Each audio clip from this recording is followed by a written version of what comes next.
Francisco, great to have you back. Brian just put it really well. Is there any factor other than Iranian barrels coming online that would push crude oil prices down here?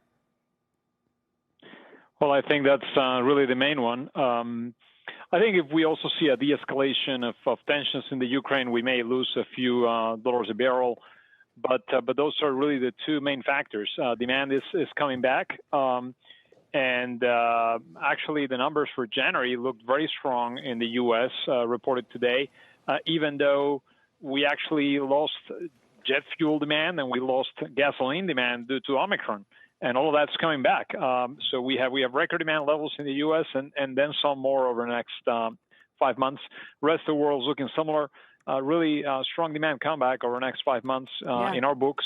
So that should really help the market drive higher. The interesting thing is that even people in the energy space don't want the price to go higher from here because right where we are is pretty much a sweet spot. Exxon has said they'd be fine seeing it lower. A lot of the other oil and energy production companies, exploration production companies, they don't want it to spike higher and destroy demand and invite all sorts of political backlash and everything else that goes with it. The SPR release that we saw the last time, the price of gasoline marched higher. So it's almost as if everyone's saying we wish it would stay here. We just don't think it's going to.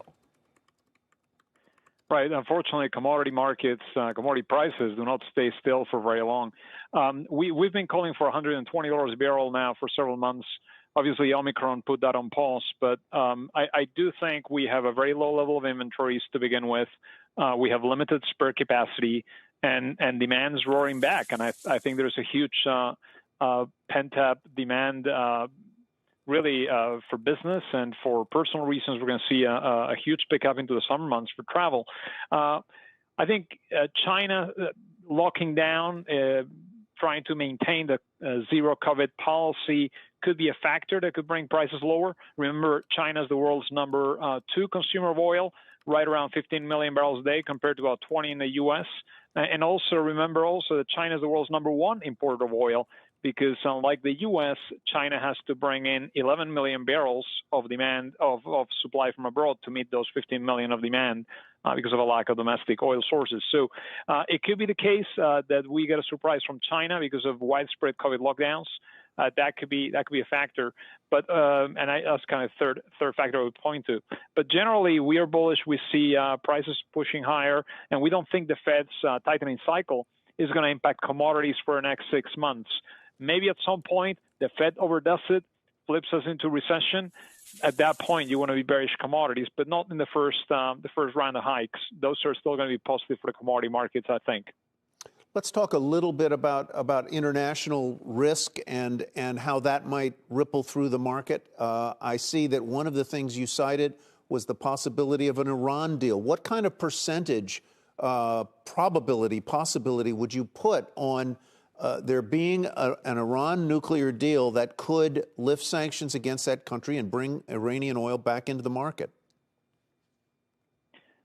It's hard to say.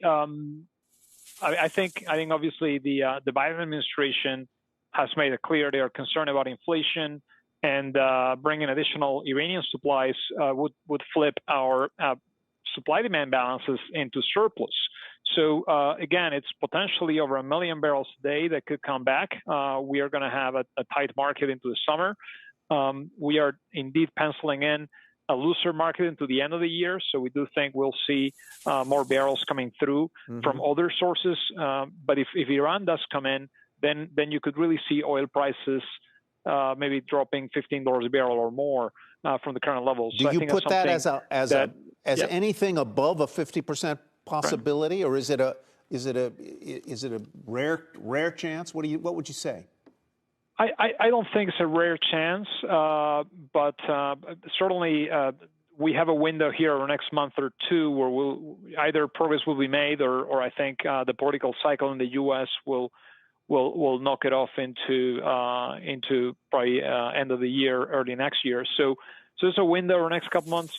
I'd say it's a higher likelihood now than it was in the second half of last year.